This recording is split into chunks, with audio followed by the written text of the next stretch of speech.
Hi hello నమస్తే welcome to social post TV. నేను మీ యాంకర్ పప్పు.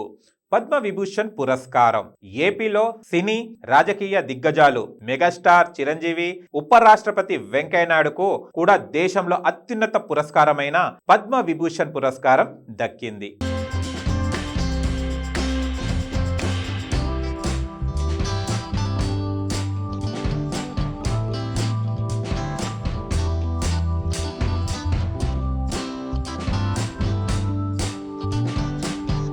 దేశంలో 5గురికి అత్యున్నత రెండవ పురస్కారమైన పద్మ విభూషణ్ లభించగా అందులో ఇద్దరు మన తెలుగు రాష్ట్రానికి చెందిన వారే. ఈ ఇద్దరికి ఈ అత్యున్నత పురస్కారం దక్కటం పట్ల వెంకయ్యనాయుడు గారు స్పందించారు. చాలా గర్వంగా భావిస్తున్నానని చెప్పారు. ఉపరాష్ట్రపతిగా పదవి కాలం ముగిసిన తర్వాత ప్రజలకు సేవ చేస్తున్న తనకు ఈ అవార్డు దక్కిందన్నారు. భారతదేశ కీర్తిని శిఖరాలకు చేర్చేందుకు అందరం కృషి చేద్దాం, మాతృభూమి సేవకు పునరంకితం అవుదామని పిలుపునిచ్చారు.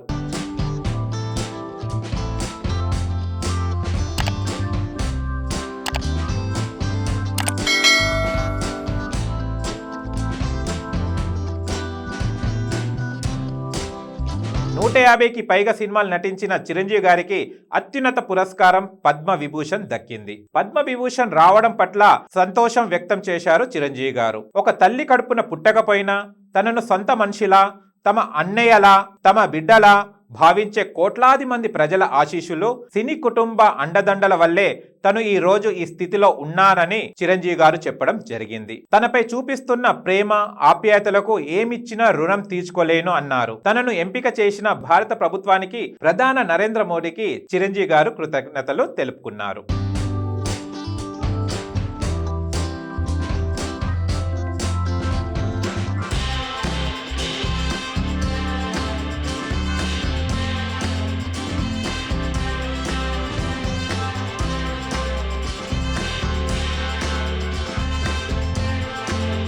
అయితే ఇది బీజేపీ చేస్తున్న రాజకీయమా, తెలుగు రాష్ట్రాల మీద పట్టు కోసం ప్రధాని మోడీ విసిరిన స్కెచ్చా అంటున్నారు కొంతమంది. వాస్తవానికి సౌత్ లో బీజేపీ ప్రభావం ఏ మాత్రం లేదు. తెలంగాణ ఎన్నికల్లో సైతం ఇది నిరూపించబడింది. ఇక ఇది ఇలా ఉంటే ప్రజలకు ఎమోషనల్ గా దెబ్బ కొట్టడంలో మోడీ తర్వాతే ఎవరైనానని వార్తలు వస్తున్నాయి. అందులో భాగమే అయోధ్య రామాలయం నిర్మాణం అనే వారు కూడా ఉన్నారు.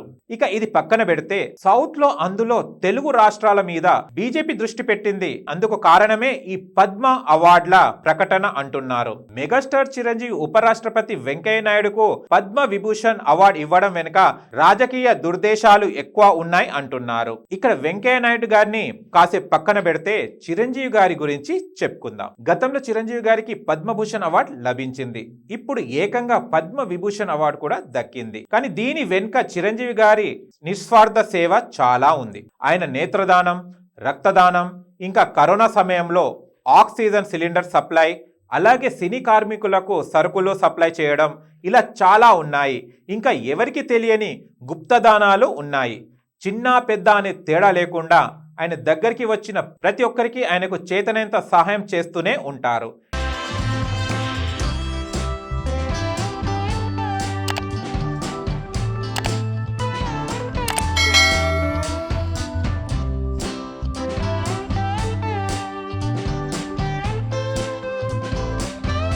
ఇండస్ట్రీకి పెద్ద దిక్కుగా చాలా సమస్యలు తీరుస్తున్నారు.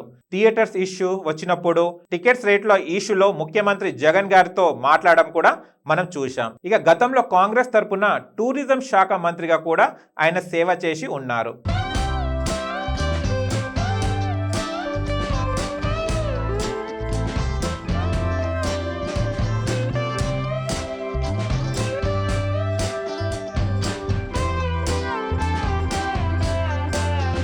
అప్పుడు టూరిజాన్ని బాగా అభివృద్ధి చేసిన మంత్రులలో ఆయనే ప్రముఖుడు కావడం విశేషం. ఇన్ని విశిష్టత కార్యక్రమాలు చేయడం వల్లనే ఇప్పుడు ఆయనకి పద్మ విభూషణ్ లభించింది. కానీ దీని మీద రాజకీయాలు మాట్లాడడం కరెక్ట్ కాదు.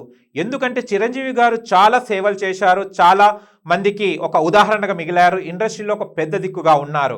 కాబట్టే ఇవాళ మెగాస్టార్ చిరంజీవి గారికి పద్మ విభూషణ్ అవార్డు రావడం జరిగింది. కానీ దీన్ని రాజకీయం చేస్తే మాత్రం మెగాస్టార్ చిరంజీవి ఫ్యాన్స్ మాత్రం ఏమాత్రం ఊరుకోరు. ఎందుకంటే పద్మ విభూషణ్ అవార్డు కింద చిరంజీవి గారి చాలా కృషి ఉంది, చాలా కష్టం ఉంది. పద్మ విభూషణ్ అవార్డు చిరంజీవి గారికి ఊరికే రాలేదు. ఇన్ని సేవా కార్యక్రమాలు చేయడం వల్లనే పద్మ విభూషణ్ అవార్డు రావడం జరిగింది. దీన్ని రాజకీయం చేస్తే మాత్రం కరెక్ట్ కాదని చెప్తున్నారు చాలా మంది ప్రముఖులు. ఓకేనా ఫ్రెండ్స్, మీకు గనక మా వీడియో నచ్చినట్లయితే లైక్ చేయండి, షేర్ చేయండి, కామెంట్ చేయండి, సబ్స్క్రైబ్ చేయండి ఛానల్, అక్కడ గంట సింబల్ టంగున కొట్టండి. నేను మీ యాంకర్ బాబు. Bye bye.